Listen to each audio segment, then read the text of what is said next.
Ya, kalau ngomongin uang pasti nggak ada habisnya ya, Bapak Ibu, teman-teman ya. Saya mungkin panggilnya teman-teman aja ya. Tapi yang paling penting adalah kita ngerti siapa yang kita pegang ya, dan kita bisa ngerti diri kita sendiri. Makanya saya kasih di sini tema dan judul dari sharing saya ya. Edukasi yang saya kasih adalah money and mindset. Gimana kita mengubah kebiasaan kita dan merubah kehidupan kita. Apa sih financial planning? Mungkin teman-teman udah banyak yang tahu ya, yang ngambil kuliah ekonomi. Di sini hanya untuk refresh aja ya.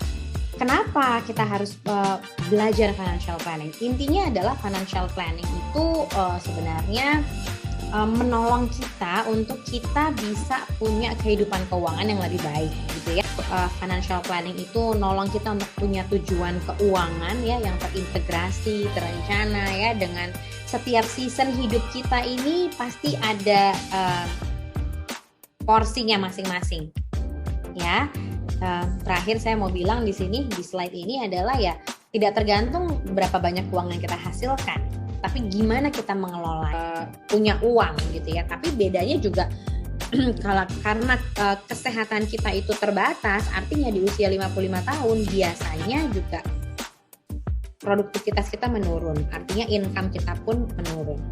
Nah, gimana kita memanfaatkan dan mengisi waktu yang kita punya ini ya, sambil kita mengelola keuangan kita. Oke. Nah, biasanya di masa produktif kita punya income aktif nih, asetnya nambah, bener nggak? Ya, di usia-usia 25-55 kita bisa punya rumah, punya mobil, bisa melakukan hobi ya, lifestyle terpenuhi.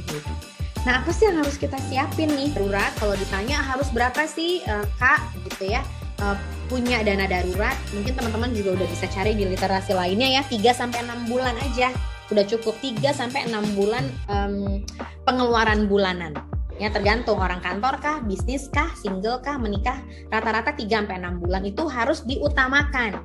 Jadi kalau sampai hari ini belum punya tabungan, ayo bapak-bapak, ibu-ibu harus punya tabungan. Oke?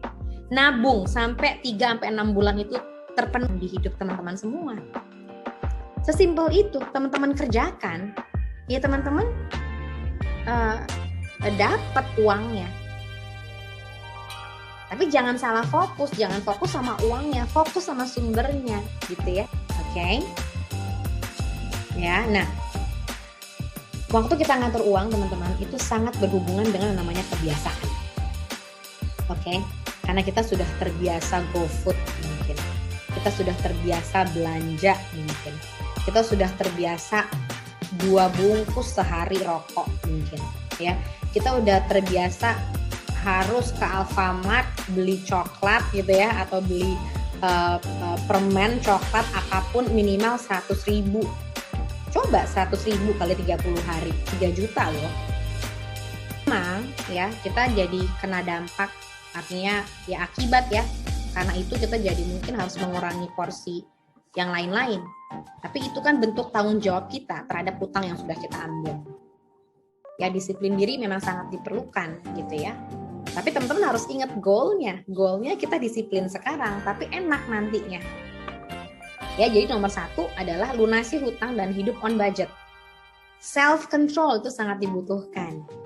Ya. Atau misalnya udah terpaksa sama sekali udah nggak ada income, jual aja barang-barang yang ada di rumah. Contoh ternyata kita nggak terlalu butuh tuh mesin cuci misalnya gitu ya.